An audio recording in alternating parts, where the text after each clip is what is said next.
Meta was the first company to announce no return offers. I'm an intern. I hear news that the interns may not be getting return offers. So I posted a TikTok, hey, since Meta is not giving us return offers, anyone want to start a startup with me? I actually had a meeting with Meta HR. Did they just almost make up the fact that you signed an NDA? I think it could have been a scare tactic. Every verbal offer that summer was not an offer. Why does Quant pay so much? If you know what to study, then anybody can get into Quant. How do you think your brain has changed after 100+ tech interviews? They're interviewing me, but I'm also interviewing them. So Helen, you've got this S-tier Quant job. What happens next in your life? 2 days ago, I gave notice. What? Yeah. Wait, why? Helen, you were the central figure in a New York Times article titled, "Computer Science Students Face a Shrinking Big Tech Job Market." Tell me the story of how you single-handedly exposed Meta. Let me just try to paint a picture first. So imagine this. I'm an intern. This is my second time interning at Meta. This is my junior year internship. So it's really important for me to secure that return offer because it's a new grad return offer. And if I get it, then I don't have to do any interviews for my full-time job. So this is really important to me. And then all of a sudden, 4 to 5 weeks into the internship, of a 12-week internship, I hear news that the interns may not be getting return offers. Of course, that causes me to bat an eye, right? I'm trying to figure out if this is actually happening. So I'm asking around, and it seems like people don't actually really know what's going on. And the reason is because what happened was that all the managers got an email from the execs, and the email was hey, so the interns are not going to be getting return offers this year, but we're still going to do all of the calibration, all of the review cycles. So don't tell them and make them think that they're still going to get return offers. But obviously, managers are genuine people, and some managers are close to their interns. And so some of the interns found out through their managers, and word of mouth, this kind of rumor travels fast. So it was pretty much confirmed that we were not getting return offers. So there was a split of two kinds of people during that time. It was people who were we're not getting return offers. Let's just try to study and get a different full-time job. And there were also interns that were this is just a scam. We're getting return offers. You guys are being dramatic. But obviously me personally, I'm a little bit pessimistic. So I was let me prepare for the worst case scenario. Let me start interviewing and let me just try to get a full-time job that's not at Meta in the case that we don't get return offers. So that day when I found out of this news, it was 11 a.m. It was right before lunch. I went to lunch, and then because of this news, I went home because I just wanted to process this. I was unbelievable. It was unbelievable because I interned at Meta for 2 summers. This was my second internship. And I thought this is where I was going to end up full time. I was thinking about this all the time, telling everyone I'm going to work here full time. And so this was just life-changing news to me. So I went home, took a nap, woke up, and I was I need to express this. I need to tell someone. So I posted a TikTok, and the TikTok was hey, since Meta is not giving us return offers, anyone want to start a startup with me? And I posted that.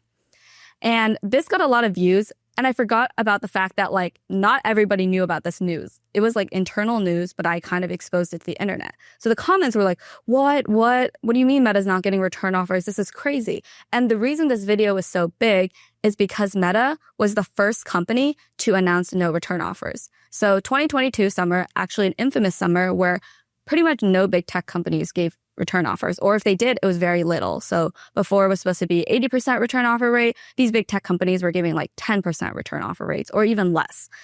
So Google, Amazon, Meta, all of them, no return offers. Meta was the very first one. And it was first by several months. So Google didn't really tell their interns no return offers until late August or something. Meta told us early July. So we were the first to find out, and the news was huge because big tech companies had never done this. It's always been you intern at a big tech company, you do your work, you get a return offer, and you're set. But that's not what happened at Meta, and this is what happened. And I just posted online, it exposed it. Some reporter saw the video and then reached out to me because I was posting some other videos about it. I was oh, guys, the computer science job market is so hard right now. You should be happy with any job you get. I was mostly projecting, but because of all that projection, it got on to the New York Times, and obviously there's a really big audience for that, and it kind of exposed Meta. So why did Meta not give return offers? What was the main reason behind that? Yeah. So what happened was that in 2021 and 2020 during COVID, there was literally a mass hiring. I remember getting getting a Meta offer in 2021.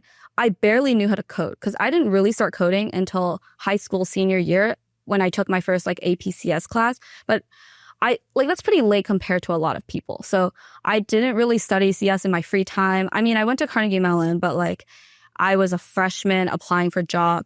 Actually, I was a sophomore applying for jobs. And I didn't really know how to interview. Never did lead code before until beginning of sophomore year. So Meta was really hiring anyone that had a heartbeat, really. You could solve these problems. All you had to do really was memorize all these leak code questions. And then 99% of the chance you would get a question you already seen before. You would just type up your memorized answer and then immediate job offer. So they hired literally everybody. I remember our intern class was so big. It was 2,000 people maybe of interns. That's crazy. And then after that, stuff with the market happened, something about interest rates. I don't remember if something happened with interest rates. And because of that, and they had the mass hiring, they had to lay off a bunch of people. And obviously the first ones to go are interns, right? If you don't need more people, you just don't give the return offers to interns. You don't want to lay off your full-time employees because they have more knowledge. But interns, they don't really have much knowledge. So the best business decision is to just not give return offers. How did Meta react when they saw your TikTok? Yeah, actually, so they didn't see my TikTok for a little bit of time, but then they did. So I actually had a meeting with Meta HR. They were like, hey, can we hop on a call? And I was a little confused what it was for because this was 3 weeks after I posted my video. I was like, sure, yeah, what's up? And they called me and they're like, so this news about no return offers, it wasn't supposed to be public news. It was supposed to be internal news. So you weren't supposed to say this. But I was a little bit shocked because if they're going to get this news out to the interns, obviously we're going to react a certain way. And I think it's reasonable for me to be really shocked at this and, I don't know, post my thoughts on the internet. It's free speech, right? So that's how they reacted. And I guess they also reacted by not giving me a return offer. But I feel that might have not been the cause of my videos because a lot of people didn't get return offers. Did they put any pressure on you to take it down? Or what was their actual reaction? Did they try to force you to take it down or what happened there? Yeah, so this happened a long time ago, but I think they might have told me I had some sort of NDA where I should have taken it down. But I remember not signing an NDA. So I was like, oh, I don't think I have an NDA and I can say this kind of stuff. Plus this news, I didn't post any internal proof that they sent it to me. I just heard word of mouth and I posted it online. It could have been a rumor, but they could have just treated it as a rumor, but instead they confirmed it to be true by telling me I wasn't supposed to share this with people online. Wow. So basically by them trying to crack down on it, they confirmed it actually was right. Yes, basically. Yeah. So the NDA thing is interesting. So correct me if I'm wrong, did they just almost make up the fact that you signed an NDA just trying to get you to take it down? I think it could have been a scare tactic. I'm not really sure what was happening there, but I don't remember signing an NDA. I looked through my emails. I didn't have an NDA. I do know some companies do make interns sign an NDA because you have access to IP, but I did not have one from Meta. So I was like, oh, I don't think I have an NDA. Maybe they misremembered and thought they gave me an NDA, but I didn't have to take the video down or anything. They couldn't force me to, basically. Got it. Is that video still up today? Yes. A bunch of the Meta videos are still up today. I left them in the past, but you have to scroll pretty down through my TikTok to be able to find them, but they're still up. We'll find it. Yeah. Okay. Yeah. So another question I have here is why did they want to hide it from the interns? And what I find interesting is that not only, I think it's normal. Okay. Fair enough. Maybe they overhired, they had to cut jobs. They couldn't they didn't have the budget for it. But what's not okay is leading thousands of students on, making them do all the performance evaluations, making them sit there for the whole internship under the false premise that they may get a return offer when there's literally zero chance. Exactly. That was exactly what I had in mind when I was posting all the stuff online. So they kind of tried to lead us on, which was crazy. Also, even when people knew they weren't getting return offers, there was still, so the review cycle is called calibration. There was still a calibration process. So you still had to submit reviews for the interns. You had to get peer reviews from your peers. It was crazy. They still made us go through the review process, even though they told us and pretty much confirmed that we weren't getting return offers. I think the reason for this, or the reason why they didn't want interns to know, was that they didn't want interns to just give up on their project and just like mess around for the whole summer. I mean, we were getting paid, right? Like we were getting paid a good amount. So, and we were doing somewhat good work for the company. So they didn't want us to just be like, okay, like we're not getting return offers. Let's just like screw off this summer and do whatever we want and still get paid. So that's what they were trying to avoid. But ultimately, they didn't avoid it well, because what happened was that it would literally be like me and a giant group of friends. We would book out an entire conference room and we would do leak code there for like 6 hours a day. Like we took up company resources to practice leak code for other companies. And I also remember booking meeting rooms so I could do interviews for different full-time companies. Like I would just do it in the meeting room. So I don't know. I feel like they didn't really avoid what they were trying to avoid. Yeah, this is an interesting time in tech because you're mentioning how like it was the summer of 2022, which is super infamous. And my background here is like I was interning at Amazon during that time and I did not get a return offer. But now I'm realizing I'm like, because before then I thought it was like pretty standard. It's like you do a good job, like you get a return offer. But now I'm like looking back and I'm like, I think part of it was also like the market dynamics. I think unfortunately, I didn't get to like the managers weren't communicative or anything. Well, if there's anything happening behind the scenes, but that was super interesting. And then my Shopify situation was also very similar, where I did a Shopify internship in the fall and they did give me a return offer, but it was like a verbal return offer.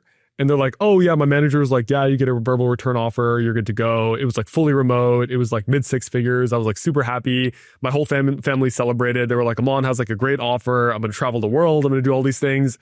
But the weird part was they just wouldn't give me the contract for some reason.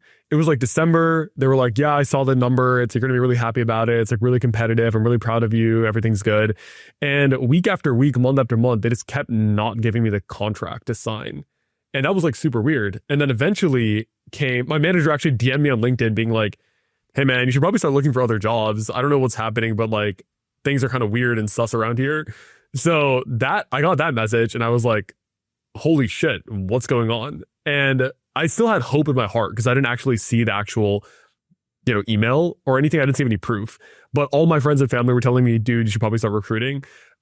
All the way until March of 2023, right 2 months before I graduated, then they rescinded the offer. Essentially, like HR got on a call with like 100 Shopify interns who all got return offers, and just one after another was like, sorry, like no offer, best of luck. There's like one guy, I think out of the 100 who got a return offer. There were like one or two people. And then I remember in the Discord, the one guy was like, I didn't want to say this, but because I feel bad for all of you guys, but I actually got an offer. Oh my God. That's crazy. That was insane. And now I'm realizing like, why did they not want to tell us? It's because they wanted to delay the decision as long as humanly possible so it benefits them and not us. And I think kind of similar to what you learned with the Meta experience, like these companies are only optimizing for themselves. Like they don't actually care about you at all. Yeah, exactly. I agree. And I want to point out that it's kind of just like these big tech companies. I don't think I had a similar experience when I was working at like smaller companies. I think like they really do actually look out for you when you're working at a smaller company.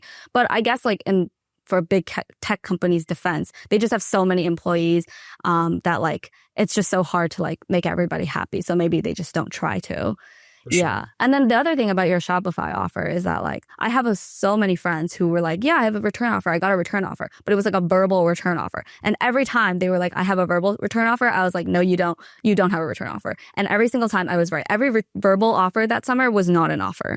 It's crazy. Wait, that's actually insane. So like what other companies did you just like know of your friends who got verbal offers but just didn't end up translating anything? Well, Google for one of them. So Google gave verbal offers, but the crazy part is that some of the Google verbal offers actually did translate to full-time offers a year and a half later, which was kind of crazy because like most people don't even wait that long. So Google was one of them. Amazon, I heard some verbal offers, but they turned into no offers. Yeah, I think that's like all. And then like obviously Meta actually did give verbal offers, but a lot of them were also just rescinded. So another question here is, I heard some news about Meta paying people for rescinding offers. Did that happen, or do you know anything about that? I don't think they paid people. Oh, really? You think they are you claiming that they gave them an offer and then rescinded it? Was like, oh, we'll give you something. Give them like a month of salary or something. No, this didn't happen. I actually have a wow. friend who like got the Meta offer and then like right before he was gonna start, rescinded. That's crazy. No compensation? Nope. Man, maybe I need to look into this. I remember some company gave like, they had to give like a month or something just to, Or maybe they were fired 1 month in or something and then they got severance. Oh, Something like that. maybe. Which is actually insane. Yeah. I Yeah. guess. No, it was a crazy time, like Yeah. back then with the job market. I guess another question here is like, how did you even get Meta as your first internship? Because that's a crazy big tech company, like a really good offer. I mean, at the end of the day, like you told the story of what happened, but still a great name on your resume for 2 internships. So how did you get that offer? Yeah. So yeah, to start off, Meta was definitely a really great name on my resume. Like with Meta on my resume, I was getting like crazy amounts of interviews. Like I was able to get all the interviews that I wanted.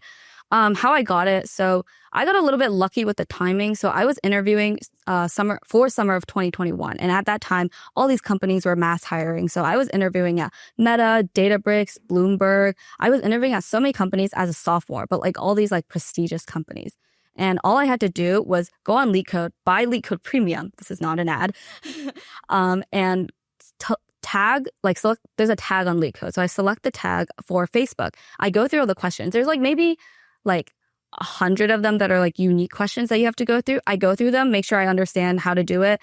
And if I don't, I just like watch YouTube tutorials of how to do it. And then that's it. Like that's all it took to get the interview. So when I did get the interview, the questions were very simple. It was like, I remember my first question. It was like, return true if a string is a palindrome, otherwise return false.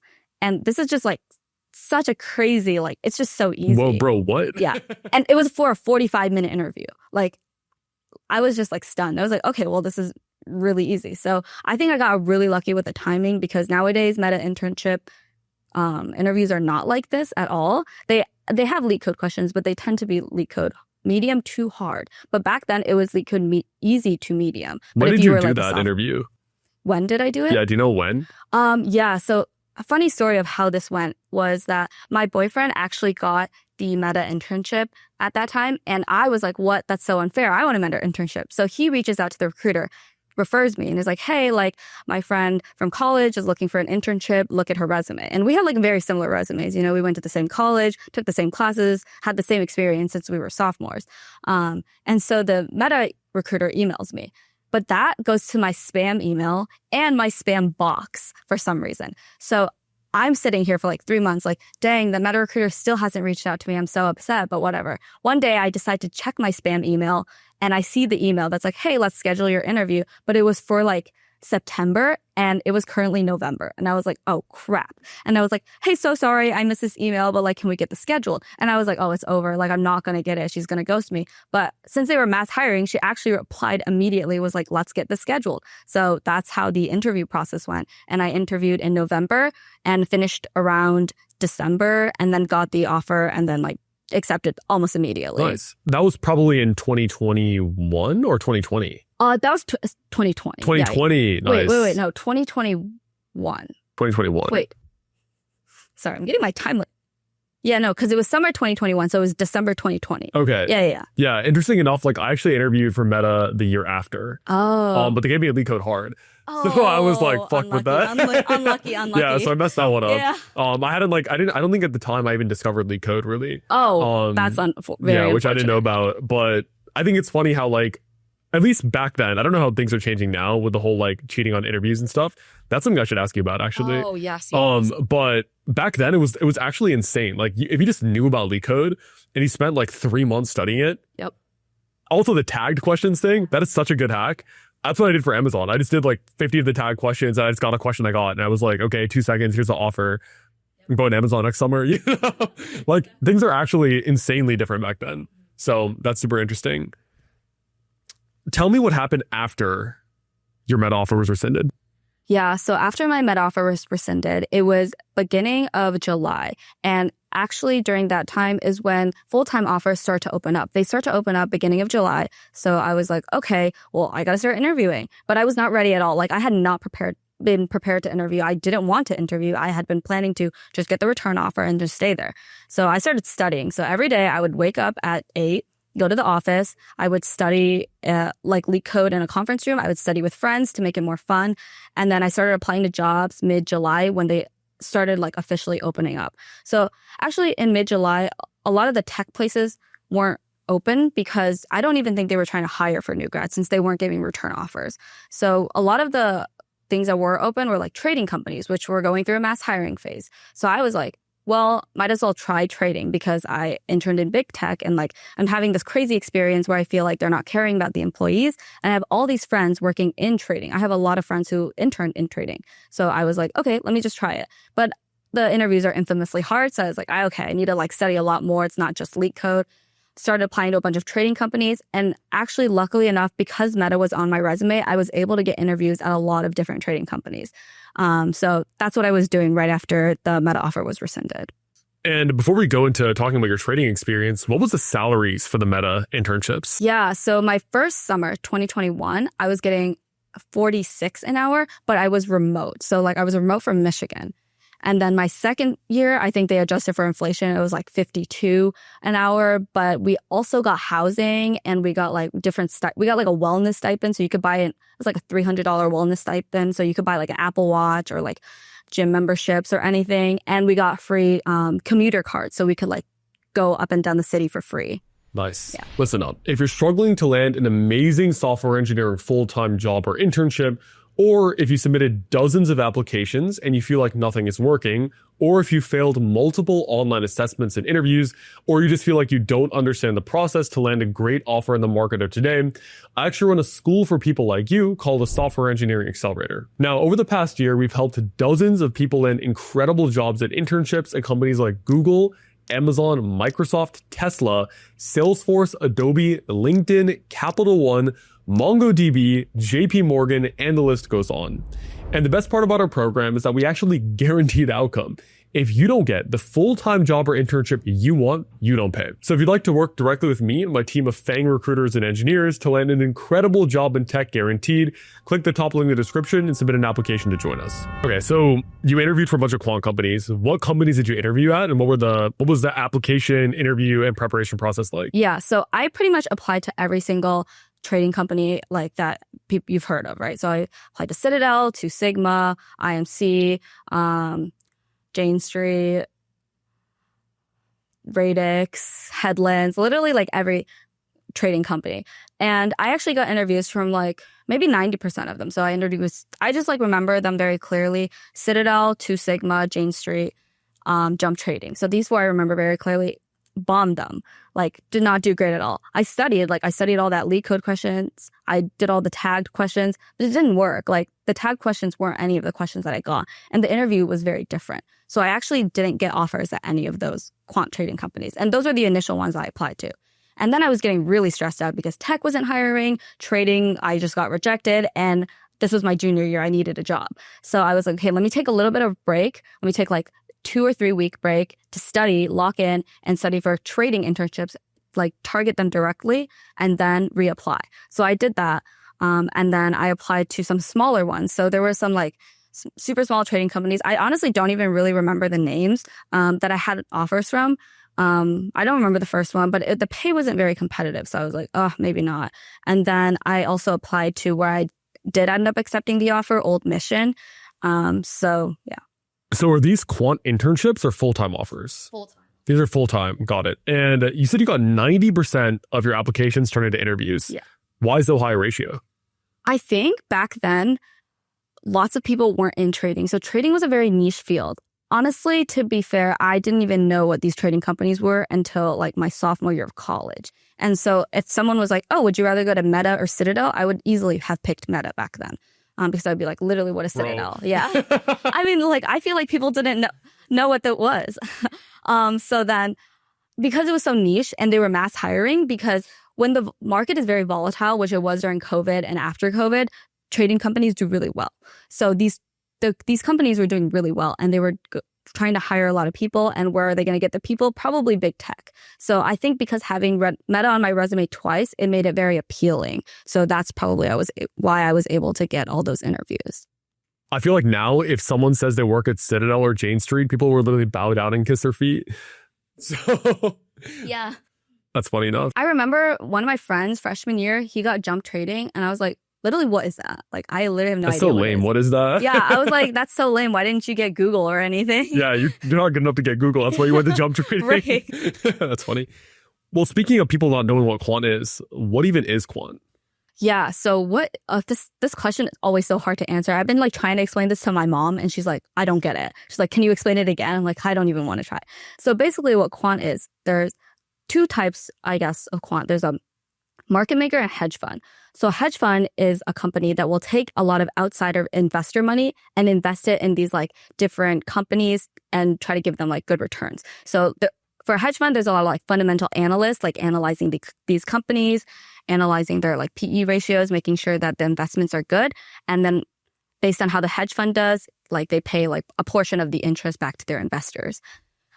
There's also another kind called a market maker. And a market maker, what they do is they try to make the economy more fair. So when you're trying to buy like some stock, like Google, I don't know, it's like at some point it's like $1,000. I don't know if they split or something. But like how do you know like you can buy Google for $1,000 and like how come it's not selling for like $5,000, right? So a market maker makes sure that the market is fair. And they do this by like providing a bid and an ask, or like a two-sided price. So like a price they're willing to buy and a price they're willing to sell at. And this makes it like super tight, right? They're willing to buy at this price, willing to sell at another price. So they have a really small range, and that's the fair value of the stock. And they're able to collect a tiny bit of profit, like percents of cents. But for lots of trades and for a very big amount of notional dollars, they're able to make a lot of money. So the company that I worked at was a market maker. So I actually know a lot less about the hedge fund side, but like I've heard of them from like my friends who are fundamental analysts. So yeah. What's the difference between quant trading, quant research, and quant software engineering? Yeah, so quant traders are the traders that are actually providing like the two-sided bid asks, and they talk to exchanges and clients to like provide these. I was a software engineer, so can't really speak for like the research or the traders as much, but I know like a general sense of what they do. The researchers, they will like analyze stocks, analyze news to like try to predict what will happen with the market. Whereas the software engineers, they will either be working on algorithms, which I did not work on, or just like infrastructure for these traders to be able to perform market research. So I actually worked on infrastructure to allow our traders to be able to do all this market research. Nice. Let's talk about your total compensation at your full-time quant offer. So what company did you end up getting an offer at, and what was your compensation? Yeah, so I got an offer from Old Mission Capital, and my total compensation for the first year out of college was $325, which I thought was very impressive considering the fact that tech wasn't really hiring.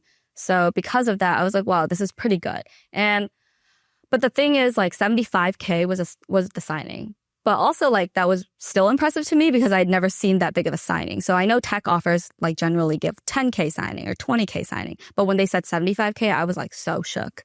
So that's what I had. So really, my, like, recurring comp would have been 250. But what actually happened was, like, as I stayed at the company, my recurring actually got higher. So my recurring was also just 325. So it didn't go lower. And the thing that's interesting about compensation at quant places is you generally have a range. So my expected was 325, but based on the firm performance and your performance, I could have gotten up to 350. So it really depended on the year. How did you feel when you got that $300,000+ job offer? Yeah, I felt really happy because ever since I was a senior and I went into computer science in college, I was like, my dream job is Google. And Google paid at that time, I think it was like 180 TC. And I was like, wow, that would be so impressive if I could get Google. That's so much money. And then I got an offer that was like almost double that. So I was like, okay, this is crazy, so impressive. And I was really, really happy. I want to sit on this point for a second. That amount of money at age 22 is like insane. And very few people, I think specifically only quants, honestly, either like Mark Zuckerberg or you're in quant, like sees anything like that. So tell me, like, what was your day-to-day like with that kind of income and how did it change your life? Yeah. So like, are you asking about like my job, like my day-to-day life at work? More like, we can talk about that, but I'm more curious about just like, when you earn so much, like how did it change your life basically? Because you were a student before that. Did your parents come from quant? Like, I guess, like, how did your like quality of life change with that level of income? Yeah. So actually what happened was that I didn't grow up like super wealthy. So my parents are always like trying to save money. When my parents moved to America, like they had very little income. They were telling me how they lived in a house with rats and they had to set up their own rat traps. And growing up, they always been like, save money, like make sure you save money for your kids. You got to build generational wealth. So I never had the mindset where I'm like, spend, spend, spend. It's always like save, save, save. So actually, because I had so much money, I was like, well, this is great because now I can hit my money goals faster. So I wouldn't say my lifestyle changed too much besides the fact that I moved to New York. I think that in itself is already like a big lifestyle change. Like you have all these restaurants that are really crazy expensive. You have like Michelin star experiences, So I think that's maybe how my quality of life changed. But like, I think as the years went on, I was like, I'm trying to build generational wealth, but I don't need to do this at this exact moment. So I try to more like live in the moment. I try to go on more vacation, go to more like music festivals, hang out with friends, and I try to spend money when like necessary. So.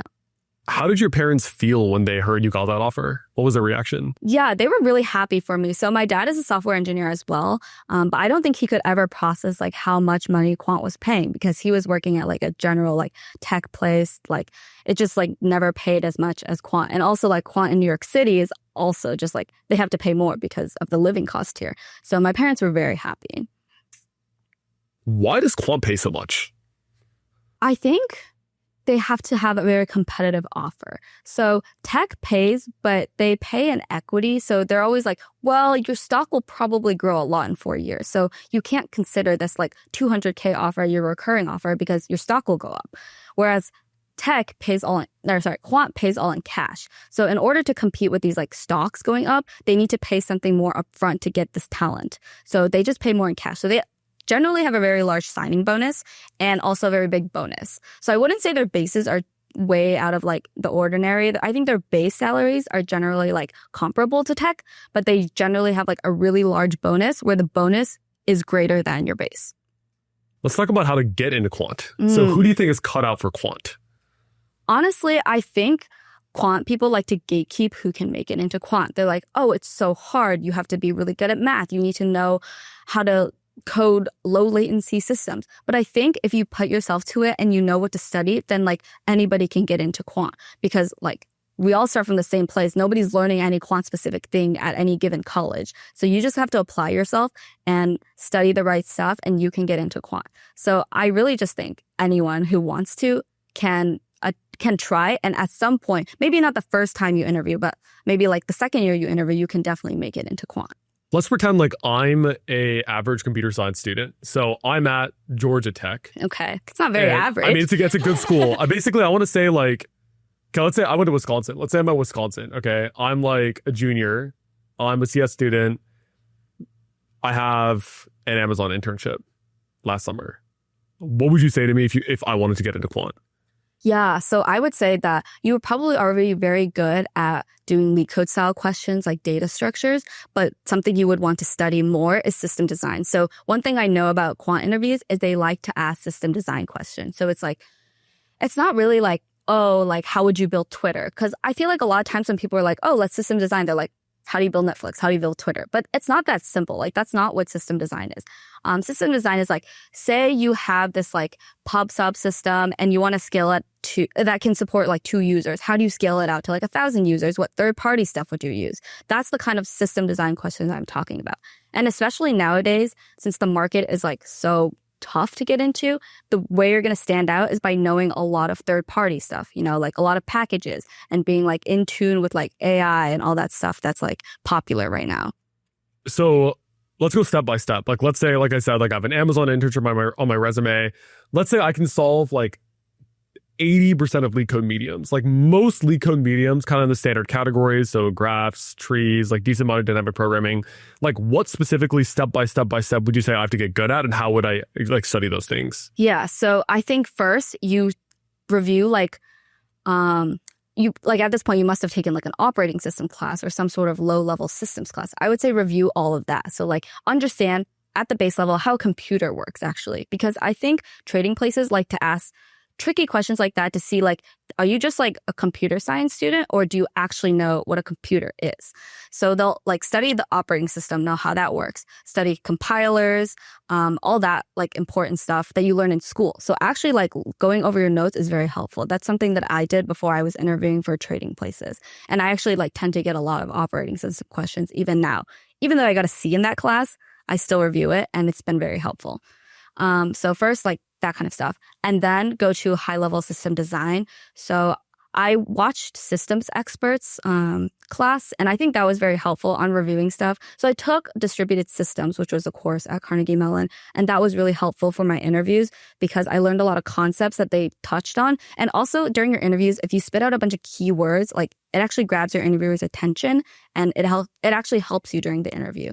So system design, and then finally, right before your interview, probably go through the leak code stuff again. But this time, instead of just like doing the raw leak code problem, you have to remember the data structure. So a lot of the questions are not pure leak code. They're more like, use a tree to implement this. Use 2 heaps to try to implement this, you know? So it's like, you got to know your data structures very well, and they'll ask you time complexity. So that's why you still need to review data structures. Nice.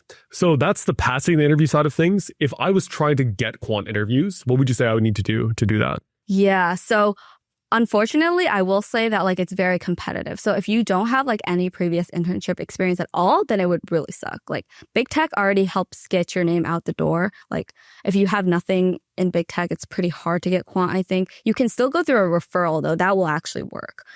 So I think getting the interview, you just want to make your resume very tailored to these quant places. So big tech likes to be like, oh, I did these projects in school, very high level projects using these like high level tools, you know, but quant likes to be like, quant recruiters like to look into the resume and make sure that you really understand stuff. So you can be like, designed a system or designed an operating system that implements context switching using la la la la. So like you got to be very specific on the low level stuff that you actually understand. And that's what helps make you stand out for these quant recruiters. I feel like the OA or online assessment is what holds a lot of people back, especially in quant. I know that notoriously, I think Citadel gives like almost everybody an OA. So what tactics or tools do you have to get through the OA level? Yeah. So one thing about the OA is I think a lot of people's mindset, especially from tech, is like, let me just get the answer right, submit it. And if I get full score in the OA, I should get the interview. But that does not hold true for quant places at all. Actually, if you don't get 100% on a quant OA, you're actually sad. So you do want to try to get that full score first. But on top of that, you want to spend some time on the code and make sure it's modular. You want to make sure the code is very clean. It's well documented. You want to add in some comments. It'll make it stand out from other people's OA. So you do want to, like, if it's a pure coding question, you definitely want to get like full score or close to full score. And you have to write very clean code. Like it should not look like it's AI generated or like written by like a freshman. Got it. So the actual code quality matters a lot compared to just like the score on the PackRank or whatever. Yeah, because I remember for like Meta, I would just like solve the question in the worst way possible. I would submit the OA and then I got the interview. So like I think they just look at the score, probably because there's so many applicants. It's hard to go through like everyone's code. Whereas like the factor of the magnitude of applicants at quant places are a lot less. So let's talk about quant in 2025, 2026. What are those check boxes that somebody needs to be competitive for quant? Like if you were looking at somebody's profile, what would you look for to be like, okay, quant's a good idea for this person to go for? Yeah. So number one would be took an operating system class and actually understands how an operating system works. That's always what we recommend people to study. Like when I go on a recruiting trip, they're always like, oh, if you have like one class that you should like, you recommend us to take, what is it? I'm like, operating systems, always that one. So someone with a deep knowledge of that, someone with a really good knowledge of distributed system and how to design a very scalable system. So that's one thing. And then someone with like past internship experience, probably at like a kind of a prestigious place. But you can, like I said before, you can still try to make it through like with a referral. I think those are the big, also one thing is like side projects tend to be a lot more important nowadays because if everyone has like a big tech internship, how are you going to distinguish people? It's going to be on their side projects. We want to like the people in the recruiters in trading want to see that you have a passion for coding. You actually like have side projects that you work on and stuff like that. So how many interviews are there normally for quant roles these days? Yeah, so I think it really depends. I interviewed for quant new grad and lateral, but when I interviewed new grad, that was when it was mass hiring. So it was generally one OA, 1 or 2 phone rounds, and then like a super day where it was like 4 to 5 interviews. But I actually, when I interviewed for lateral quants, it was like, it got a lot crazier. It was like an OA, 2 phone rounds, pretty much always 2 phone rounds. Before it used to be like 1 to 2. You would do like the second one if the first one was like unsure. And then the super day would be like 7 to 8. So it was a really long process. I want to stick on this point a little bit more. I think pretty much anybody I've talked to about quant who are in the field say that you have to be really good at math. So do you actually have to be good at math to be in quant or no? I don't think that's true. Like, I personally am not super good at math. I've never been really good at math. I enjoy AP Calc, but beyond that, I don't really know like category theory or anything. I think that's like a myth. However, if you want to be in a position of a quantitative researcher or someone who's coding up like algorithms, then you need to be like decent at math. You don't have to be like MOP or like making camp or anything. You just need to like know basic linear algebra. That's pretty much the most important thing. But I think like this might be something that quants say to like gatekeep, like, oh, don't even apply if you're not good at math. Don't even bother. But that's not true. If you're a software engineer, like you just need to be good at coding. If you're applying to be a quant trader, that's a whole different story. And for that, you actually do need to be good at math because when they test you, it's like probability questions thrown at you, see how fast you can answer. And I remember my friend was interviewing for quant trading and he said like he had to solve 200 mental math problems in 60 seconds. I was like, how? It was like obviously not like horrible addition and subtraction division questions, but still like I need more than 1 second to add like 2 numbers together, you know? That's actually insane. What the heck? So I guess the answer here, or before I get into that, did you do Math Olympiad in high school or no? No, I didn't. Okay. So yeah, my high school was a little bit weird in the sense that it was ranked very high as a public school, but we didn't have a lot of like extracurricular stuff. So like I didn't even know what Math Olympiad was. I didn't know what like Amy was. So I didn't do any of that extra math stuff. But like our school was just prestigious. So I just thought I was already good at math by getting a 5 on AP Calc. But I went into the world and I realized that was not true. Where did you grow up and where did you go to school? I went to Michigan. That's where I went for high school. And then for college, I went to Carnegie Mellon. Nice. So for context, I grew up in Iowa. So actually, surprising enough, we knew about like ANC. I don't think we knew about like the higher levels. Like I think like the only thing we could do is like some people got into Amy, right? But then nobody else was like at any level higher than that. And it was kind of crazy. Like I did this summer camp in high school, which was like a research summer camp. And there were all these kids from like California and New Jersey there, all these like Asian kids, right? And we were like, oh, have you guys like taken like AMC or whatever? And they're like, oh yeah, I made Amy like 8 times. You know, it's like 6 times. So it was like, and I was like, wait, raise your hand if you've made Amy. And every single kid was like raising their hand. I was like, what the hell? No, literally, that's crazy. For my high school, we actually had the AMC test, but people only ever took it to get out of an hour of class. Because you could skip class. So it's like, okay, might as well. Nobody was actually serious about it. I don't think anybody from my school made Amy. Wow. I didn't even know what it was. Like I knew what the AMC was because we had it so that you could skip class. That's actually insane. So what was that culture shock? Like, how did you actually find out about how competitive all these people are? Yeah, I think it was college for me. So when I went to college, I was like, okay, guys, like, what are your biggest accomplishments? Like, I want to know what everyone's awards on their college applications were. Because for me, I was like, oh, I think I have a very good college application. And I would go around and be like, guys, I made national merit finalist. And then people were like, okay, and I did too. And I was like, wait, this is like really good. And they're like, no, that's like so bad that I didn't even put it on my college app. And I was like, what? That was the first thing on my college app. And so at that point, I was like, wait a minute. Am I not that good? And so that's when I found out about all these like different things. People were like, oh yeah, no, I made Amy like 8 times. Oh yeah, I'm IMO. I'm ICPC. I was like, don't even know what that is. Like I took AP Calc and I got a 5. That was my flex. All these like random acronyms. Like, yeah. I'm like, oh, IMO, ICP. All this shit, I also remember like someone told me that they were in Mu Alpha Theta. And I was like, is that a frat? And they're like, no, it's a math group. And I was like, what? That's so funny. Yeah. How do you feel like that impacted you? Like the fact that you were not exposed to like all these like ultra competitive people growing up? Yeah, definitely now I'm like, oh, that kind of sucks. I really wish I like started when I was young because like if you're going to start with like if you have a good primer, then you're like set for life. And so now I feel like I'm a little behind, but I realized recently it's like never too late to study. You know, like if you want to catch up, you just got to put yourself to it, spend the extra hours now, and then you'll be able to catch up. So actually, because I wasn't super good at math, I tried to take I also never took statistics. So I didn't take AP stats. I went into college, took like 1 stats class, but it was during COVID. So it was like not very serious. And so I was like, oh, so bad at statistics. So I actually studied on my own time, some of that. Funny enough, like all those kids who were doing Math Olympiad, I think every single one is a quant right now. Like I literally, probably 20 people. I know every single one is a quant. Yep, that's how I feel as well. Yeah, because I was talking to my brother about this because he also knew all these people because we were at the same summer camp. And I feel like the pipeline is like competitive Bay Area kid, does like math Olympiad, goes to like Harvard or something. And then from Harvard goes into quant. Exactly. And that's just a life story. It's like boom, boom, boom, 1, 2, 3. It's just like, that's pretty much it. Yeah, but I also don't feel like it was this like years ago. I feel like this like quant like just came up. Like I had no idea. Like there's no way this has always been around, right? Like it's got to be kind of new. I think like maybe we just didn't know about it. But like these companies are so small, right? They couldn't have been around for so long. I don't know. Because I feel like these kids are so like optimized for quant. True, yeah. So like I don't know, maybe they knew about it. Maybe they were just trying to gatekeep. Yeah, literally, that's crazy. So let's talk about like quant culture. Like what is it like working at a quant company and what are these people like? Yeah, so for me, I can't speak for all quant culture, but like I had a very small company and so everyone was very tight knit.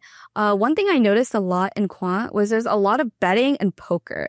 So I had never played poker before, but I remember like first week into my company, we had like new grad onboarding and they were like, okay, one of the things is that we're going to teach you how to play poker. And I was like, what? I'm a software engineer. Like, playing poker?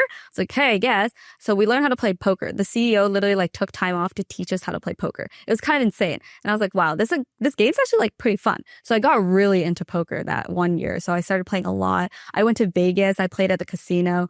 Didn't win too much money at Vegas. I actually like lost a lot of money in Vegas. But after that, I was like, oh no, I need to get better. So I started playing even more poker. So that's like one thing. The other thing I mentioned is betting. So there's a huge betting culture. It's kind of like, because trading is kind of like betting. So there's just like so much of that going on outside of like actual work. So for example, one thing that I did with my coworkers was I was like, I bet you can't eat 5 Oreos in under a minute. And this sounds really, really easy, but it's actually like super hard. It's not like Saltines challenge if you've heard of it. It's like try to eat 5 saltines in under a minute, but it's impossible because it's so dry. But I switched it and did it with Oreos. And so I remember one day I went into work and I was like, okay, guys, I bet you can't eat 5 Oreos in under a minute. And like 5 people were like, what are you talking about? This is so easy. And I was like, okay, you want to bet on it? Let's bet on it. And they're like, okay. So I went to the store, bought Oreos, and I was like, okay, how much money are we putting into this? They're like, $200, $100. I was like, okay, deal. So like if they do it, then I have to pay them like $200, $100, whatever. But I was like, sure, let's do it. And so like we have like 7 people sitting at a table trying to do these Oreos, one every single one. Like some guy like literally put the Oreo in his mouth. 2 seconds later, he's like, I can't do it. I'll just pay you. So like there's a lot of betting, but it's like so much fun, honestly. Like I think it's very unique. That's actually, wow. So why are quants attracted to poker and betting? I think it's like the volatility. So like you can win a lot of money just from like one bet, you know, and you can like lose a lot from another bet. So I think they like the volatility. So it's pretty fun. And generally like it'll be like $100 or $200, which is like a very minor portion of their salary. So like you don't care too much. But like if you win a lot, you can like make a lot of money from that. Do you think people who are like very pro risk are just attracted to quant, or do you think the field of quant makes you into betting and poker? I think the field of quant makes you into betting and poker because I was very like little risk. Like I don't like to take risks. I remember my dad told me to invest in the stock market and I was like, oh, I don't want to do that. Like what if I lose money? He was like, no, you'll definitely earn money in the long term. I'm like, but what if I do lose money? Because I was a little bit traumatized in college when I bought Tesla and then COVID happened and dropped to the floor and then I sold out of it because I got too scared. Shouldn't have done that, but whatever. So I was like traumatized from that. So I actually never invested in the stock market until 2023 because I was so risk averse. But then like I am now like super into betting and like playing poker and just like $200, whatever. It's like, it's worth it. So I think it makes you more not averse, makes you more pro risk. Have you in net, like through all of your gambling / betting / poker, have you like net positive or you net negative? It's hard to tell. I don't really track mental this. math. Yeah, I don't know. I think I'm probably net negative, to be honest. Especially from poker. I remember like I'd go to Vegas and it would be like $100 or $300 buy. I'd be like, okay, do it. 5 minutes, I'm out. Like $300 down.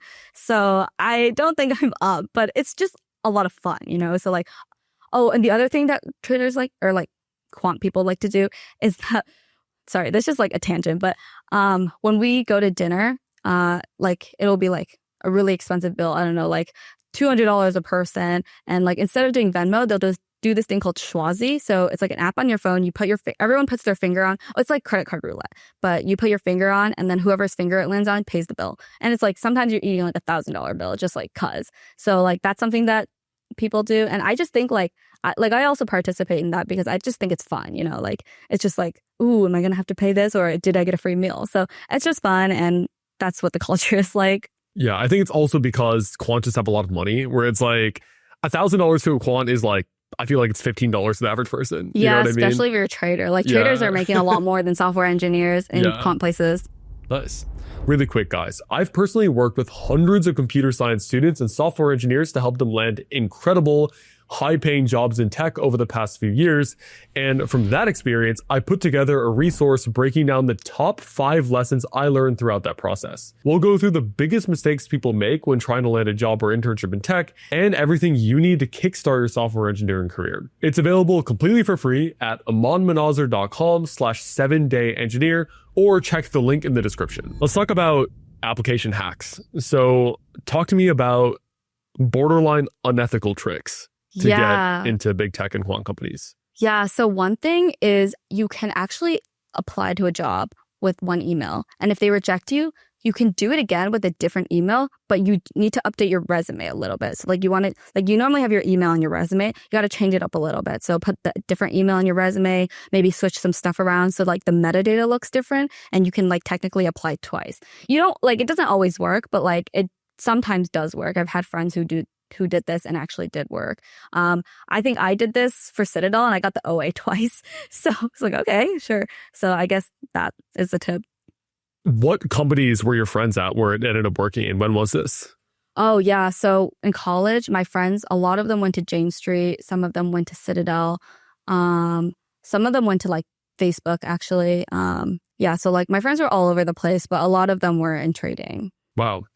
I would expect that these big tech companies and quant companies are smart enough to build like an ATS that actually knows when it's the same person, or that it's not. I don't know. I'm not sure. I think they like all use like the same ATS, I would imagine. I have no idea, but no, I don't think they actually like think about this, because the thing is, a lot of times the ATS will screen your resume before it even gets to a recruiter. So like the second time you apply, maybe it just like screens it differently, and then it does get to the recruiter, and then the recruiter's like, oh, let's actually give them an interview. So like it's really like a numbers game, like sometimes you just get unlucky and you get screened for no reason. So it's unfortunate, but like it's just how it works. Wow. Tell me about the 2-column resume versus a different format that actually works. Yeah. So actually, when I was in college, a lot of my friends and I had the 2-column resume because it looks a lot better. Like you put the left side, you just like put all your information, everything else is on the right side. It looks very visually appealing. But something that I noticed when I was applying for new grad roles was that this actually gets screened by the ATS, and like it just passes it. And the reason is because it can't parse it. So I first noticed this by like, sometimes you can autofill with resume, and with the 2-column one, it like doesn't even get your name right. Sometimes it puts like your college as your name, and you have to go manually fix it. And I used to like manually fix every single autofill with resume. And I was just like, this is so annoying, but like, whatever, like I can't do anything about it. And then I would just like constantly get rejected. And I was like, I don't understand. So I started doing some research, being like, and people would be like, this is the resume that got me into Google. This is the resume that got me into somewhere else. And the only difference that I noticed was that the format was different. They had the basic black and white resume, 1 column, just name on the top, then school, experience, just like very standard. And I was like, this looks so bad. It's so boring. It's not visually appealing. It doesn't stand out. But that gets you through the screening. So I actually switched my resume from 2-column format, which looked a lot better, to a 1 like standard one, and that one passed ATS, and it made my application life a lot easier because it would actually autofill properly. So yeah. Do you think the autofill test is a good one to do? Like someone should just do the autofill, and if it doesn't fill correctly, they're probably not optimized for the ATS. Honestly, maybe. I don't know how ATS works, but that seemed to be what works for me. So it's able to parse the 1-column resume format. So I imagine it's a good test. And I don't think there's any negative either, right? Like it makes your life easier. You're applying faster anyway. So might as well just go ahead and do that. Yeah, exactly. Nice. Any other tips to pass the resume screen, especially ATS? Not specifically for ATS. Like ATS is like, you just gotta like, this is like something a recruiter would know probably. I have no idea how it works. But there are also like other things that you can do to help pass the recruiter screen you want to know that. Yeah, let's talk about that. Yeah. So I think one thing is you got to know who you're targeting. So I remember in college, people would be like, oh, for these different companies, you should write a cover letter. And I was like, I'm not doing that. I'm so lazy. I'm not writing cover letter for every single company I apply to. So I was like, whatever, I'll just send the same resume. And that time it was okay because like all these companies, mass hiring, you send in a resume, you'll probably get an interview. But stuff has changed now. So now you have to target who you're applying for. If you're applying to Google, they're going to care about big scalable systems that you've designed. So you have to like in your description, you got to bullet point everything that you did with like big scalable systems. You can like mention third-party tools that they wrote. That would be like very appealing to them. And then if you're applying to like trading places for like that are not big tech, you want to be like, oh, this is something super low latency that I worked on and I optimized it by like 25%. Save $500 million for the company. You got to put in the statistics. Whereas tech is like, they care about the statistics and like performance, but less about it unless you're applying to a performance optimizing team. So that's something for like the recruiter screening. You've talked about how referrals can be useful. Yes or no? Definitely referrals are useful because I wouldn't say it's the hardest part. It used to be the hardest part was to pass the resume screen. That's what everyone used to say. But I don't think this is true anymore. I don't think it's the hardest part, but I do think it's still a generally hard part to pass. So with a referral, what happens a lot of the time is that you can skip the resume screen because if this connection is like, oh, this person is so good, then you just immediately go to the recruiter. And on top of that, a lot of times with referral, you skip the online assessment, which people really don't like the online assessment. So this is kind of a hack. Yeah, people really hate the OA. Yes. Sometimes they send me an OA. I'm like, do I really want to do it? Because you got to do it over a weekend or something. It like ruins your weekend. Yeah, absolutely. What about networking? Like, how do people network to get referrals? And what are some like networking hacks people can do? Mm-hmm. Yeah. So one thing is a lot of people are like, it's a numbers game. Let me try to get as many connections as I can. Let me just try to DM people on LinkedIn that I don't know to ask for a referral. But on the surface level, referrals don't work. If someone is like, oh, this person, so when you refer someone, you upload their resume, their details, and then there's always like a question section. It's like, how do you know them? How strongly do you feel about them? And if you barely know the person that you're referring, you're just going to put like, don't really know them, mid, strong, I don't really care. And if you don't really care, then like the recruiter's like, this, like it might as well not be a referral. It's just like them applying for you. So I think it's more of like quality rather than quantity. So if you have a few friends or like if you meet a few people who've worked with you before and like it's like this person is so good, so great and put like 555 on the referral, then you're like gonna get an interview for sure.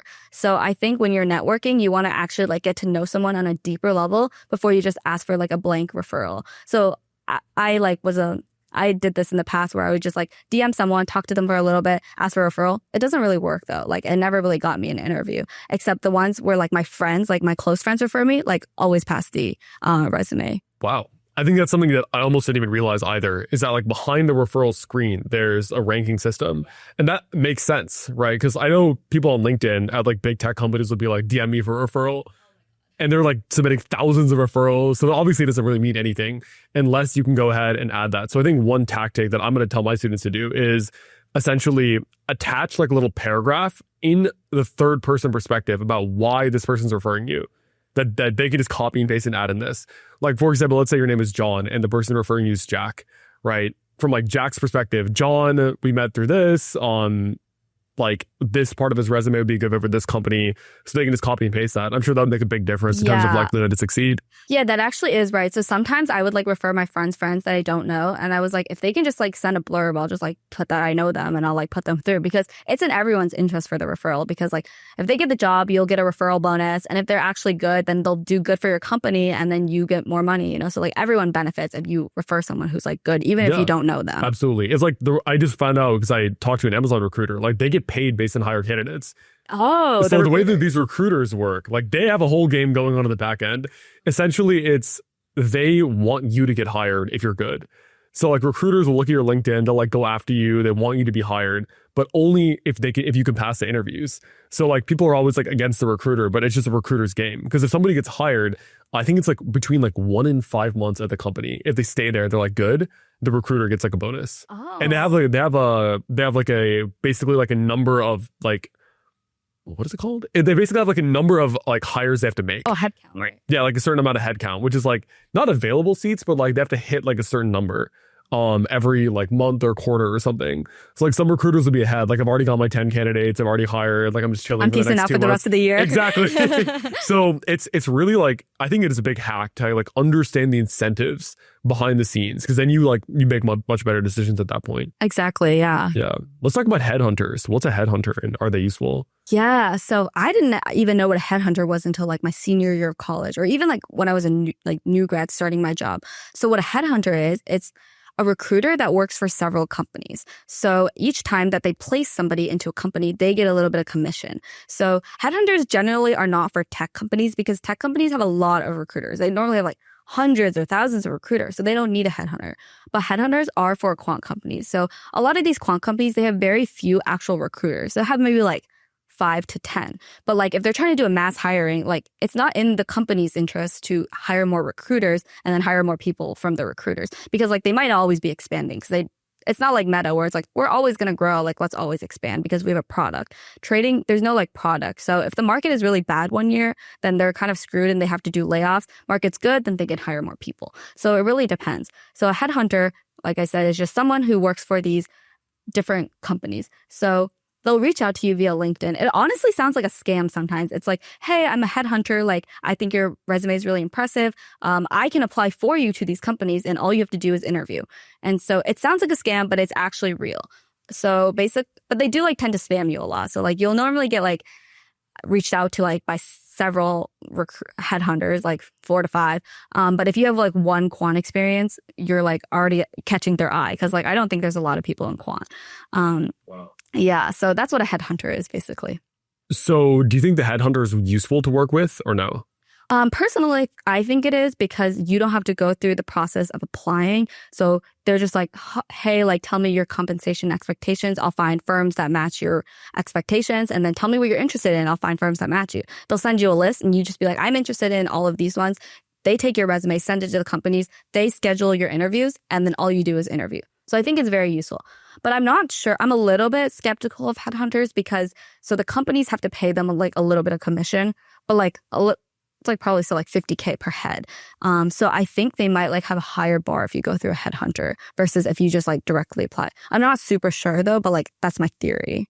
I mean, that makes sense logically, right? Like if they would have to pay the headhunter 50K, they probably want like a better person than just going directly to the company. Exactly. That's what I think. Yeah. Also, like you said earlier, the thing about headhunters is that you have to be really good to catch the eye of a headhunter, because they're only after the very best candidates, because they, like, if you don't have any quant experience, like why would the headhunter want to take a chance on you? Yeah. Right. So it's kind of just like, I feel like for example, like I keep mentioning my brother, he like has like all these quant headhunters coming after him.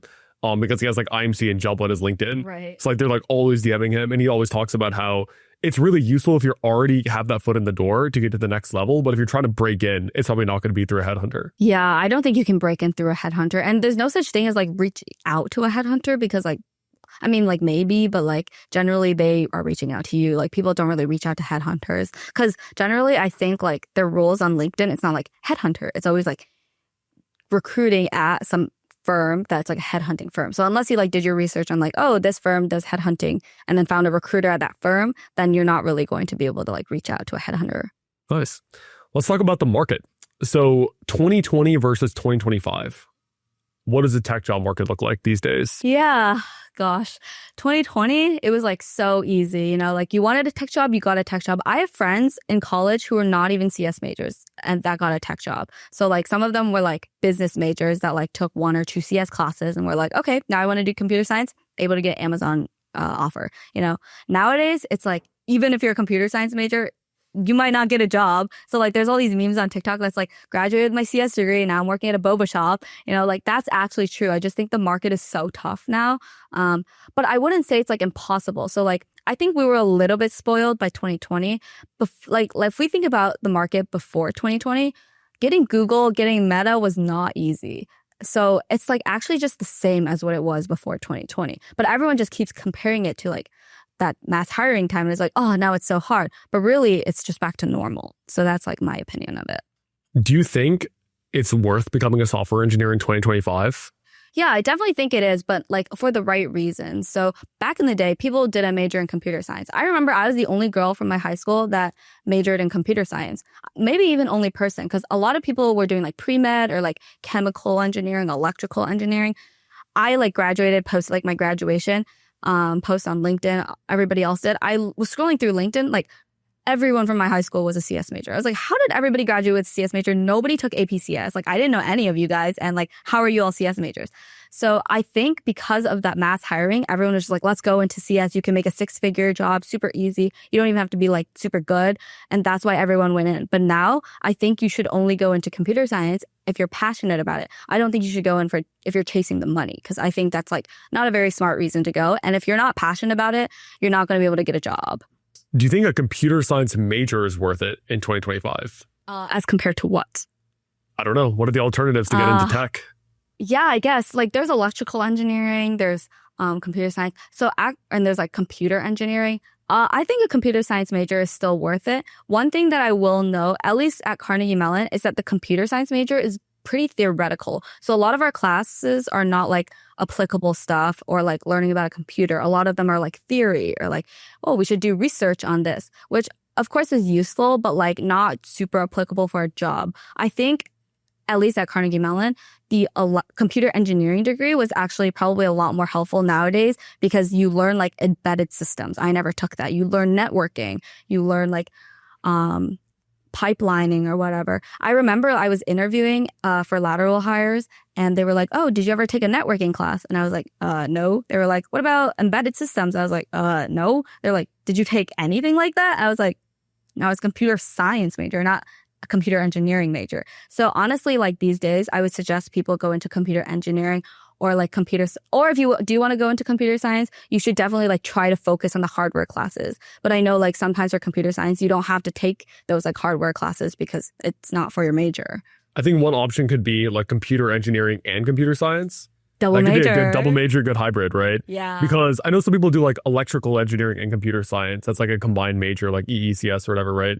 But I think also because like computer engineering and computer science often have overlapping classes too. Because I mean, you have to do like a few, maybe like 1 or 2 low-level classes as a CS major. And then as a computer engineering major, you have to do 1 or 2 programming classes. So it could be just like a good overlap. Plus, I feel, and you also took a semester off, or actually did classes during that internship. A lot of people are able to graduate in 3 years if you actually just do the major. So you definitely have time to do double majors in college. This is really true. Yeah. If I were to go back, I probably would have just spent more time in school and did like a double major or just took more classes and didn't actually get the major. I don't think like the actual degree is what matters here. It's the classes that you take that matter. Nice. What do you think about AI replacing software engineers? Yeah. Okay. I literally use AI like every single day. Like first thing I do, log onto my computer, open Claude, first thing. So I think like AI is so powerful nowadays. They can do anything a junior engineer needs to do. So like if you think about like the world as a black box, you can replace like junior engineers with AI and then you're good. And you only have the senior engineers. But if you think about it, it doesn't make sense because you need to be a junior engineer before you become a senior engineer. So I think what's going to happen is I think the expectations for junior developers are going to be a lot higher in terms of design stuff. So back in like, not back in the day, but like a few years ago when we were interviewing, it was like, do you know how to code? If you know how to code, then we trust that you'll be able to learn design stuff on the job and then you'll be successful. But I think because of AI, it will be like, the questions will be like, oh, how did you design this? And less about how you can code. Got it. Because the AI will be actually writing all the boilerplate, actually executing. The way I've heard it seen is that, and this is just in general, not just in engineering, you set the first 10%, the AI takes care of the 80%, and then you set the last 10%. That's right. So you decide the direction. You're like, hey, should we even build this and how should we do it at a high level? And then the AI would just like take care of all of like the actual work in the middle. But then the last 10%, you got to go make sure it actually works and there's no crazy bugs in there.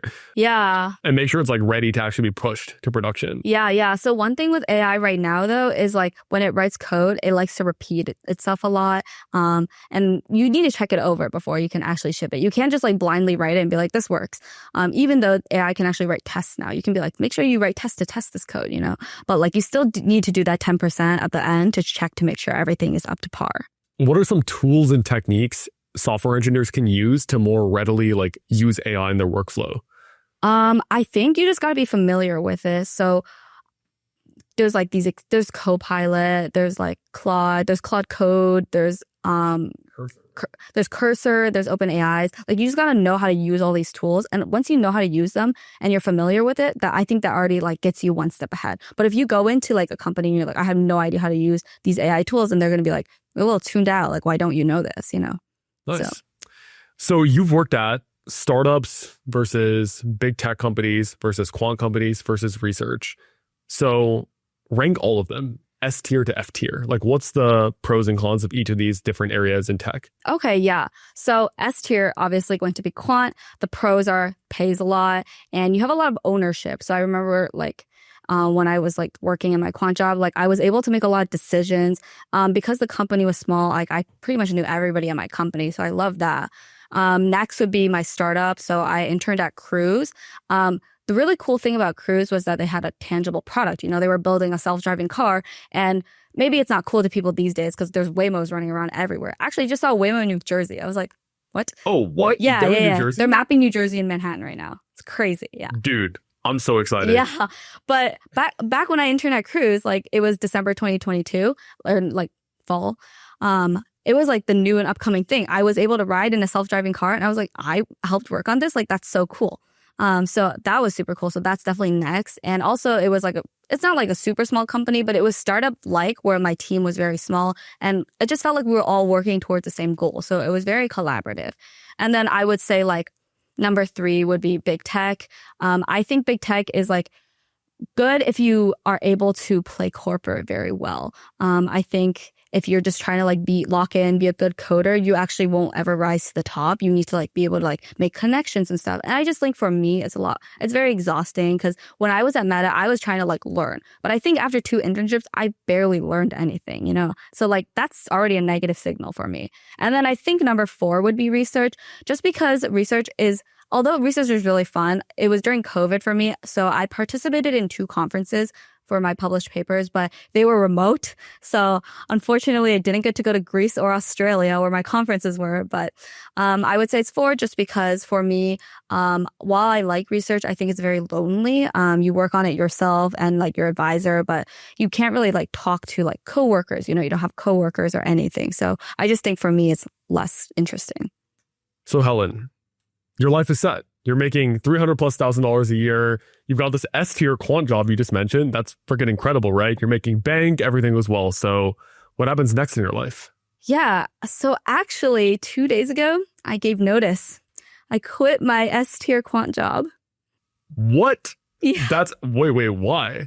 Let's talk about it. What the hell? Yeah. So honestly, like when I talk about quant, it sounds like so good, right? Like you're making all this money, you're learning, you're working on this interesting stuff, but like you're not working on a product. There's nothing tangible. So I remember my free time, I was like, I just don't feel fulfilled from work. I would start working on an app. So me and my boyfriend had this idea to make an app that's like Belly for movies.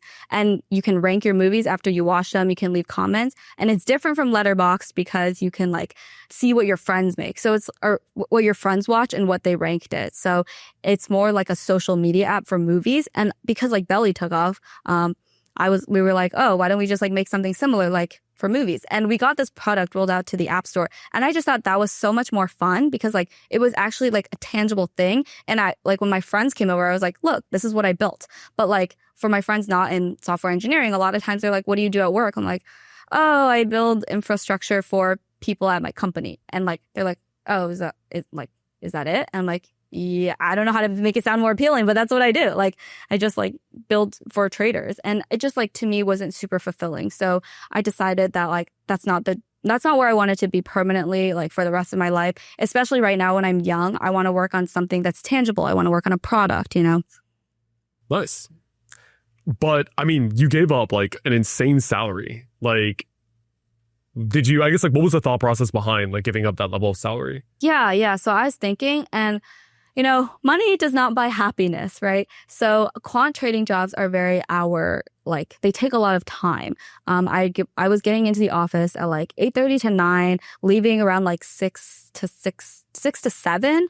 And barely taking a lunch break. It was like sometimes I would take like some lunch break, but like a lot of times I would just eat at my desk. So there were really long hours and doing a lot of work. And I was just so exhausted every day. Like I'd come home and I try to like work on my app, but sometimes I would be like, I'm so tired. I just want to go to bed. And so I'd sleep at like 8 p.m. and then I wake up the next day, so like it was just a very long, like burning process. And I just thought I was getting a little bit burnt out from it. So while I enjoyed like working with everybody at my company, I ultimately got burnt out after 2.5 years, which is a sign that I don't know if it's for everybody, right? Because people don't really get burnt out that fast.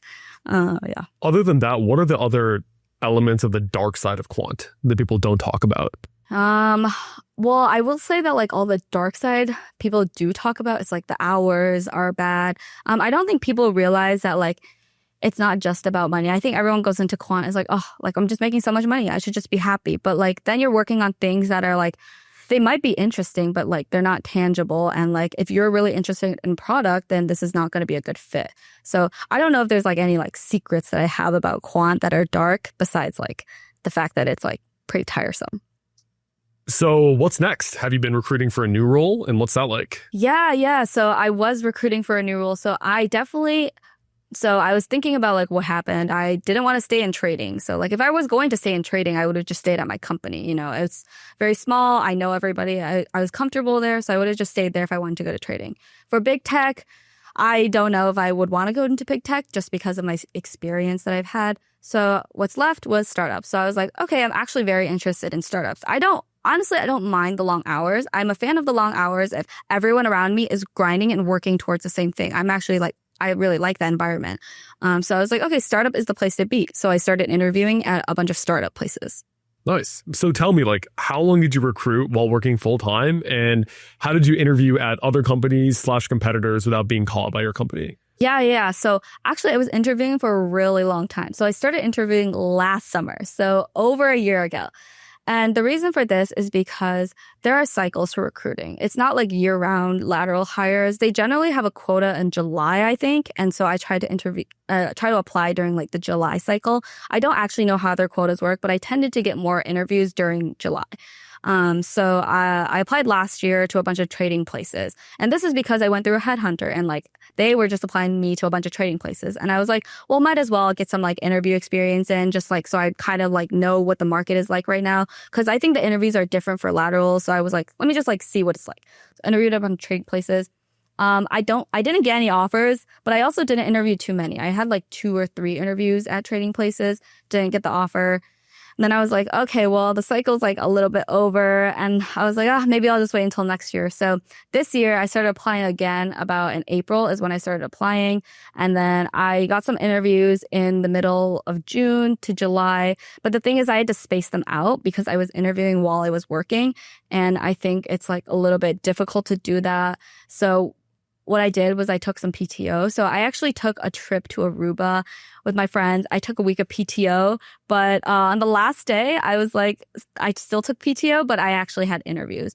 And the really tricky thing about this is I couldn't space them out to where I felt comfortable. So a lot of times I like to do 1 interview a day, something like that. But because I had such limited PTO, I sometimes did like 6 interviews in one day, so it was really tiresome. I honestly wouldn't recommend it to anybody if you were in trading. Well, or if you do, like, save your PTO that year, like, make sure you take your PTO for interviews. The other thing you can do is take sick days, but like, it's a little bit suspicious to take too many sick days. So I didn't really like doing that just because it was just like, why are you always sick on a Monday? Like, it's kind of weird. And the other thing I tried to do for interviewing is I would schedule them early in the morning. So luckily, I was interviewing at some places with like an offshore team in London. So I would interview with that team at like 7 a.m. But again, it was horrible because I had to wake up really early. I think one time I had a 4 a.m. interview with someone in Asia. So I like went to bed, woke up, interview, went back to bed. It was like horrible. So yeah. What the heck? That's crazy. Yeah. So over the past 5 or 6 years, how many interviews do you think you've done in total? At any tech interviews or Quant, anything, just all in one? I think like including first round and final rounds. Oh my gosh. I think like 100. 100 plus interviews. 100 plus interviews. How do you think your brain has changed after 100 plus tech interviews compared to day one? I think like I go in with a different mindset now. For day one, I would go in, I would be like, oh, I'm so nervous. Like, what if they don't like me? I need to make sure I say everything right. But now the mindset I go in with is they're interviewing me, but I'm also interviewing them. So I need to be confident. I have the ability to be able to, like, I've gotten jobs before, so it's not like it's impossible for me to pass these interviews. So I go in more confident. And when you go in more confident, I think they can see that, and like it leads to a higher chance of getting an offer. Yeah, something I've started to see is when people get more experience, it's almost like a game. It's like, okay, I've done like 14 interviews over here. I've done like 10 over here, right? You start to care less about the individual interview. It's not like a life or death thing, because I think people who are struggling, they're entry level, they'll get like one interview and that'll be their literally life or death situation. But the more advanced you get, like people in the middle, mid-level, even higher, they're just kind of going like all the time. They're just interviewing in the background. Is that true? Or Yeah, definitely. And also I think when you get more senior, like they're trying to get you more. So new grad, you're like begging, you're like, please just hire me. I have no skills, like just hire me. But when you're like more like higher level, they're like, wait, I need those people with those skills. I want people with different mindsets to join my company. So like you're actually being like sought after more than if you were just like a new grad. Nice. So let's actually walk through step by step, level by level, advice for beginners all the way to mid-level. Okay. So we'll pretend like I'm the person you're talking to. Let's say I'm someone who's never had any internships on my resume. I'm a computer science student at like normal school, nothing on my resume. What are you going to tell me to get my first internship? Yeah. So to get your first internship, the actual most important thing is to apply early. So you got to know the timeline. Generally, internships open in July to like September. If you're applying later, this bar is going to be way higher. So apply early. But that means you got to get your resume done early as well. And if you're if you're a freshman and you're like trying to get your resume done, you have no experience, it like sucks. So what you want to do is between your senior to freshman year, if you want a freshman year internship, you got to do some sort of project.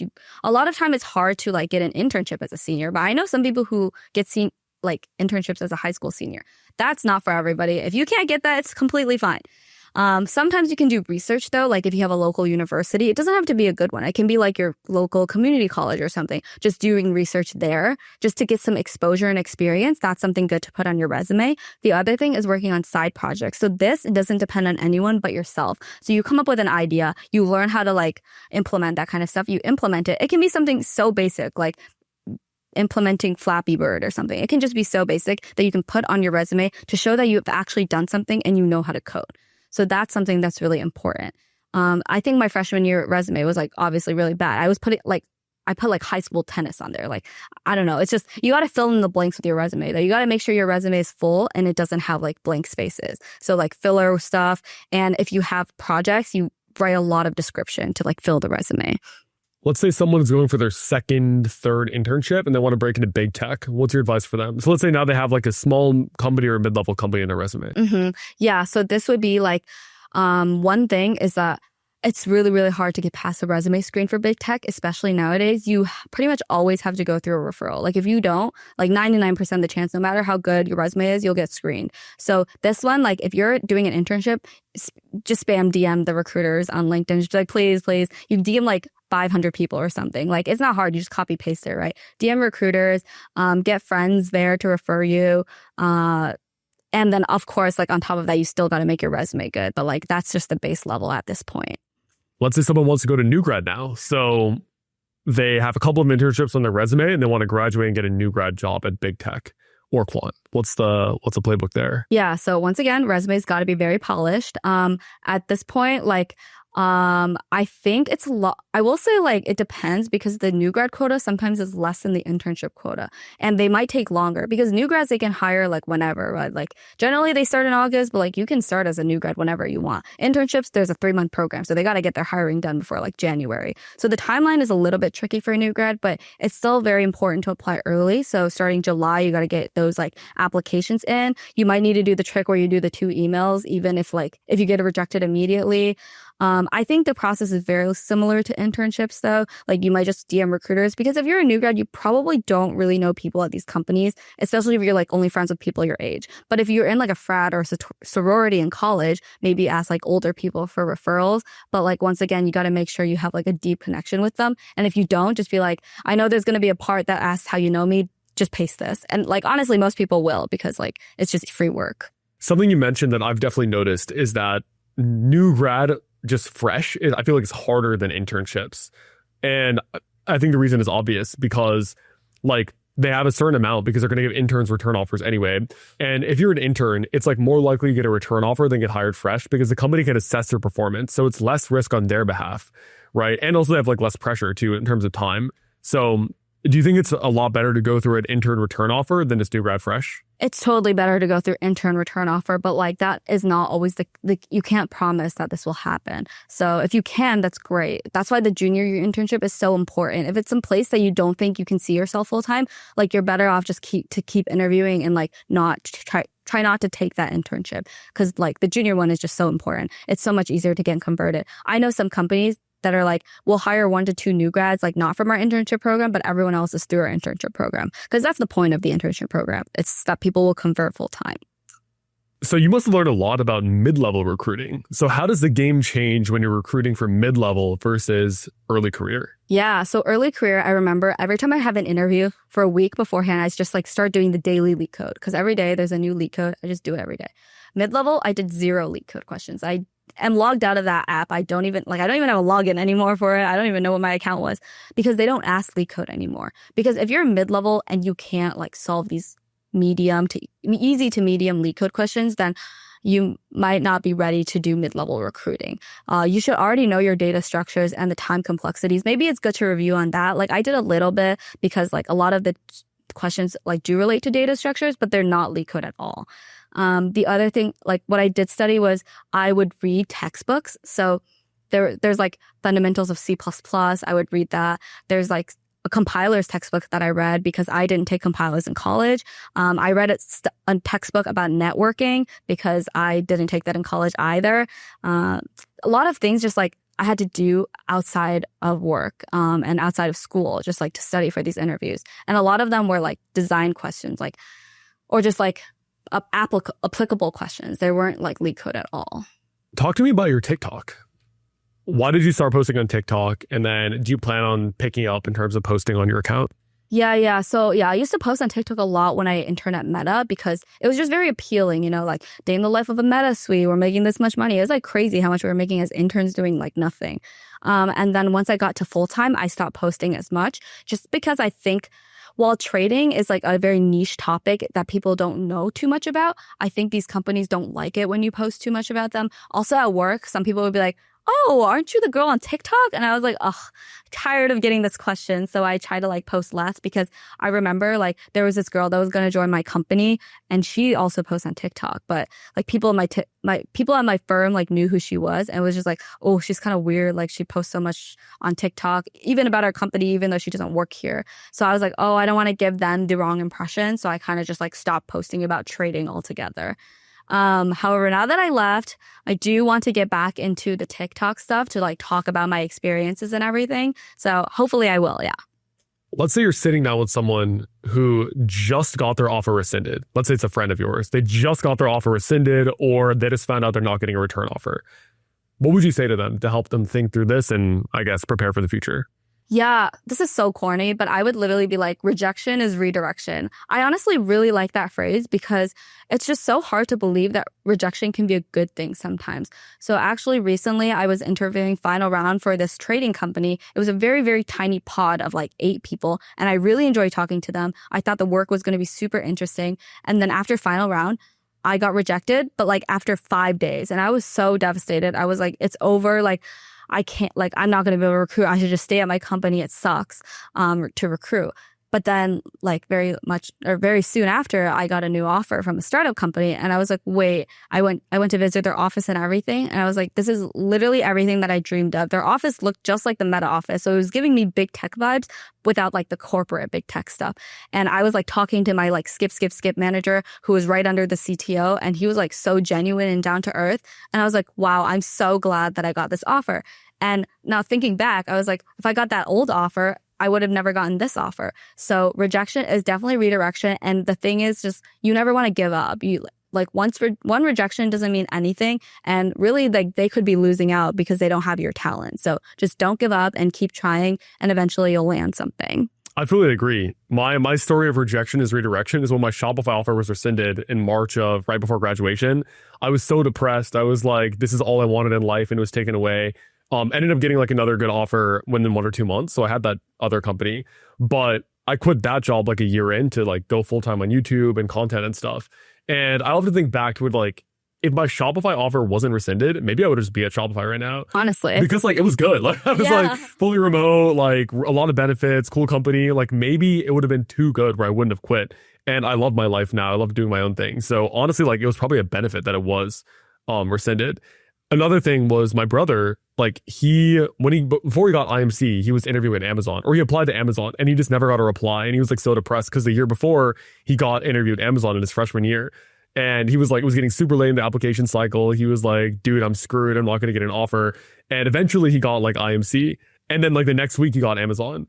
So if he had gotten Amazon just a month earlier, he probably would have stopped applying. True. And he would have taken Amazon. And Amazon is like IMC is a lot better than Amazon, right? So I often think like rejection can be redirection. Yeah. So I think that's a really, really good idea. Yeah, I think so. And like even going back to the Meta internship, when I didn't get the return offer, I was like so devastated. I thought my life was over. I cried for like a month after that. But then in the end, it all worked out because if I was at Meta, I would have never tried out trading. It would just be this black box to me. And like now I just like know all the stuff about trading. So I'm really grateful that I didn't go back to Meta. Yeah, absolutely. So Helen, what's next for you? Anything you want to send people towards?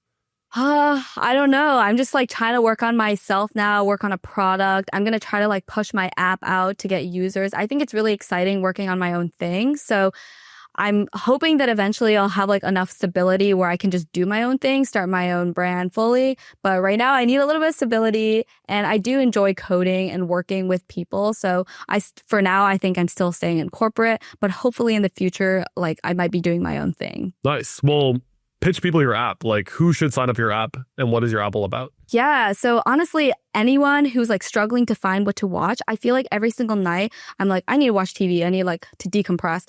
I'm like, what do I watch? I scroll on Netflix for like 30 minutes and I'm like, this is bad. And like, I tell by looking at the Rotten Tomatoes score. So like I see a movie, look it up on my phone. I'm like, oh, Rotten Tomatoes is bad. Next one. It takes me forever. But my app will basically like, you can search up a movie and it has all the scores there. So it has like IMDb score, Rotten Tomatoes score. It has your friends' scores and your friends' comments on it. So if any of your friends have seen it. So like, I think literally anyone who just like watches movies can use it. And it's like, it's free. It's a social media app. It's a fun way to connect with friends. So I'm hoping that like that can be like something big-ish in the future. I know a lot of people are in like doing these kind of like social media opinion things like Belly. And then I know there's like another app that's like Belly, but you can like upload videos or something. So yeah. Nice. What's the name of the app? It's called Seen It. SCENE for like movie scene and then it. So like, have you seen it? Nice. It's going to be in the description of this video. And final question here is, if people want to follow you on TikTok, what's the name of your TikTok? Yeah, my TikTok is @sweetintern. Let's go. Yeah. And it's really funny because I'm no longer an intern, but when I was transitioning to new grad, everyone was like, are you going to change your username? Is it going to be Sweet New Grad? Can I buy Sweet Intern? I was like, I'm just going to keep it. Nice. Yeah. Helen, thanks for doing this. Yeah, thank you for having me. That's today's episode of the Software Engineering Accelerator podcast. Thank you so much for watching. Now, if you want early access to every single one of these episodes, head over to Apple Podcasts or Spotify or any other podcast app and follow the Software Engineering Accelerator podcast. That's right, you can listen to every episode early on the podcast apps before they get released on YouTube, so make sure to go over and follow on Apple Podcasts or Spotify, and turn on notifications or check the links in the description. And finally, always remember, help will always be given to those who ask for it. So click the top link in the description if you want our help to accelerate your software engineering career and land your dream job or internship.